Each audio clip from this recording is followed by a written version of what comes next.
It is chaos inside the Trump administration. Well, it always is, but this takes the cake. This is just another day.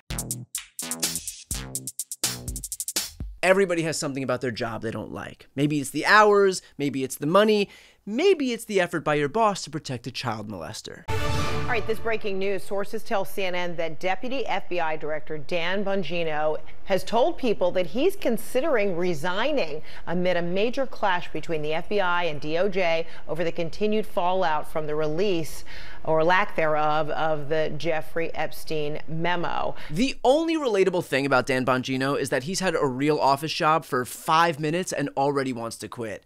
Guess it's easier to spend all day talking shit about politicians in a room by yourself than actually going to work. Yes, Deputy Director of the FBI Dan Bongino has moved on from floating conspiracy theories to floating the idea that he might quit his job. And apparently it's gotten so bad, he had to take a sick day. So what we are told is Dan Bongino did not show up to work today, that he is essentially not there out of protest. Oh, out of protest. Well, a word of caution, Dan. We all know how this administration feels about government officials protesting, so I hope your wrists are cuff ready.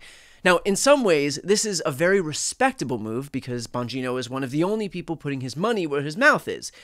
Well, maybe not his mouth, that's been wrapped around Trump's second favorite flagpole, but you get the idea. The Jeffrey Epstein case, you do not know all the details of this thing, I promise. What names are in there, man? You understand how many powerful people probably want this thing to desperately go away? Well, I can think of one specifically. Are you still talking about Jeffrey Epstein? Look, I'll tell you who's going to have the hardest time with all of this if Dan Bongino does actually quit. Dan Bongino. Because just over a month ago, he said the hardest thing about the job was being away from his wife. I stare at these four walls all day in D.C., you know, by myself, divorced from my wife. Not divorced, but I mean separated, divorced. And it's hard. I mean, you know, we love each other, and it's hard to be apart. Good luck at home, Dan. Sorry, babe. I know I didn't quit when the job was wrecking our marriage, but the Epstein list, that I take seriously. From the moment Trump told the world he was America's next great leader, a leader who was also too lazy to take the stairs, he made it crystal clear how he planned on running things. We have to get the best people. We need to get the best and the finest, and if we don't, we'll be in trouble for a long period of time. Has the long period of time started yet? Because it really feels like it has. And it's not just Dan Bongino that's one of our best and finest. There's also fellow Epstein file enthusiast Kash Patel, who is now director of the FBI.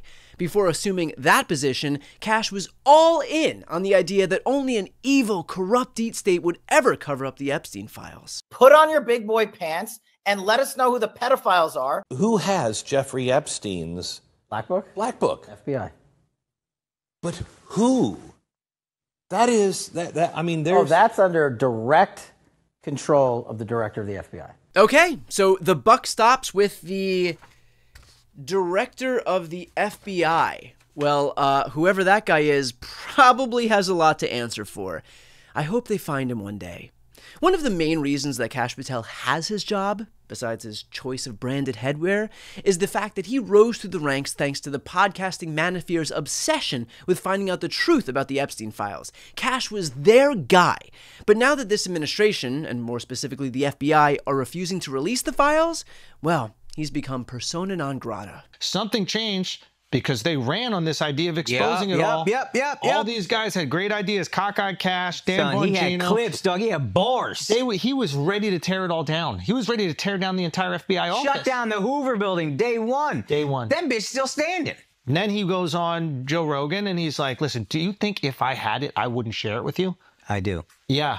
I do. I do believe that 100%, especially when you're staring at me like this, telling me that. You know it's bad when a party that idolizes this guy starts making fun of the way you look. But hey, at least we can rest assured knowing that even if the director and deputy director of the FBI are dealing with some issues, at least our esteemed military is definitely in good hands. You know what? We know why we were put here. We were brought here to rebuild the military, match capabilities to the threats of today. So while our adversaries have produced millions of cheap drones, before us, we were mired in bureaucratic red tape.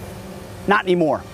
In June, President Trump issued an executive order unleashing American drone dominance. Is that what we're watching? Drone dominance? Because it looks more like a promotional video for Pete Hegseth's new boy band, Drones. But sorry, you were saying? So today I'm rescinding restrictive policies that stifle production, and this will unleash American manufacturing and the ingenuity of our warfighters by doing 3 key things. First, we're going to bolster the U.S. drone manufacturing base by producing thousands of American-made products, prioritizing Buy American.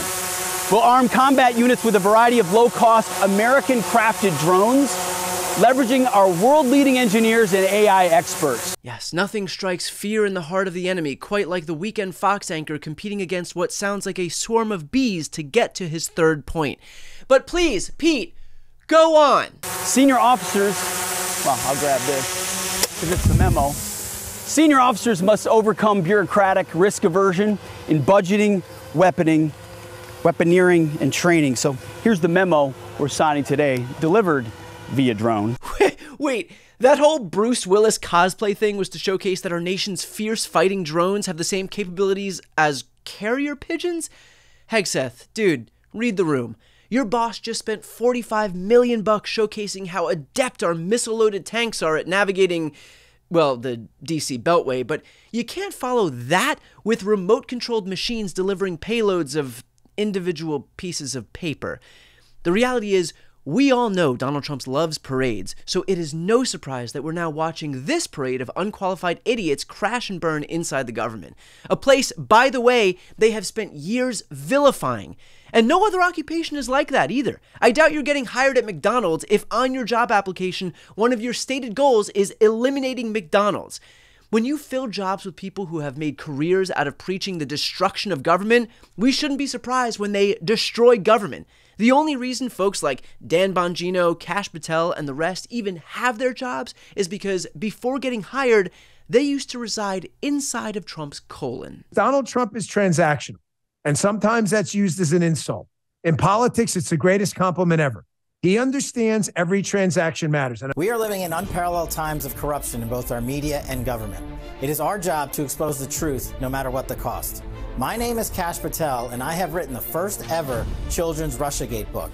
It's called The Plot Against the King. It is a fantastical telling by me, the Russiagate chief investigator under then Chairman Nunes, of how we triumphed to put truth over evil and report the facts to the American public. Please go to the link below and order your copy today. Oh, come on, man. Why beat around the bush? Kash Patel is so eager to fillet his boss, I'm surprised he didn't write, "Oh, the places I'll blow."